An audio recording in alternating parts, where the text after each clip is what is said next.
AFL season kicks off on Friday, and around the country the armchair sport of footy tipping is taking hold for another year. Standing on the boundary are the two directors of footytips.com.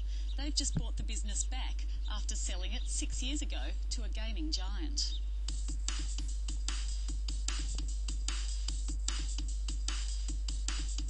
Footytips was the perfect domain name. It's the generic term for what everyone does in their office. It's very difficult to measure how many people are involved in footy tipping. You've got pubs, you've got people who do it in their kitchens, you've got workplaces. We sort of estimate that there'd be anywhere between 3 or 4 million people involved in a tipping competition somewhere in some way, shape or form. Heath Kilgour and Nathan Easterling are former IT and e-commerce consultants who started footytips.com back in 1999. Nathan and I were playing pool in a pub in Sydney, and I had a domain name that I'd registered and had intended on keeping it, cyber squatting and seeing what happened. And I mentioned this business idea to Nathan, and basically I think after a round of pool, armed with that much market research, we said, hey, let's give it a go. From 2,500 customers in its first year, it's grown to around 1 million, making money by offering a free service to tipsters across all the elite footballing codes. We have 2 revenue streams.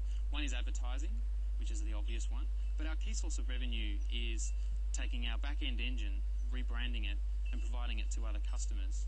Some of our customers include Yahoo, Fox Sports, News Limited, Oz Stereo, and some of the media companies, plus companies like recruitment companies and financial institutions. This is very much based around the footy season, surprise, surprise.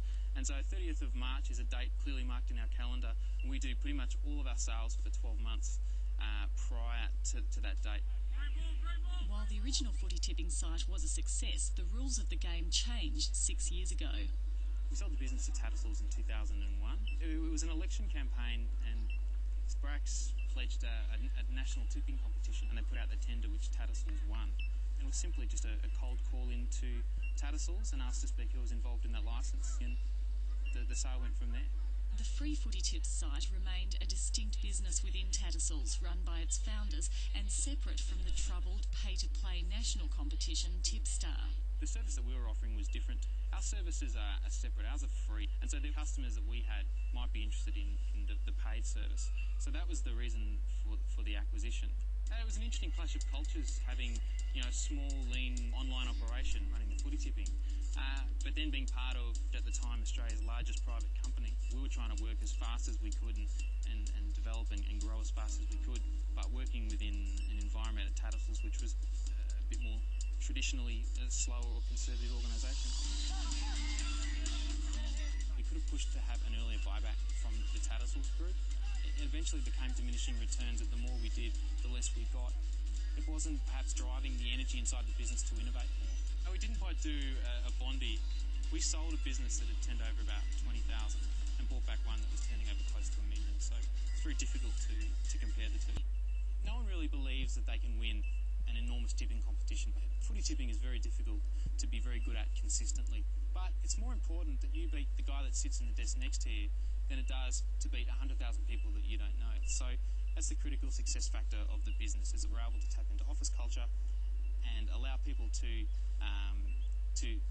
be in a community online together and make it fun. At the end of the day, footy tipping's fun. Now that we have brought it back, we're completely committed to growing that business, because we know it's all flowing to us directly, and so we're really committed to growing it. For another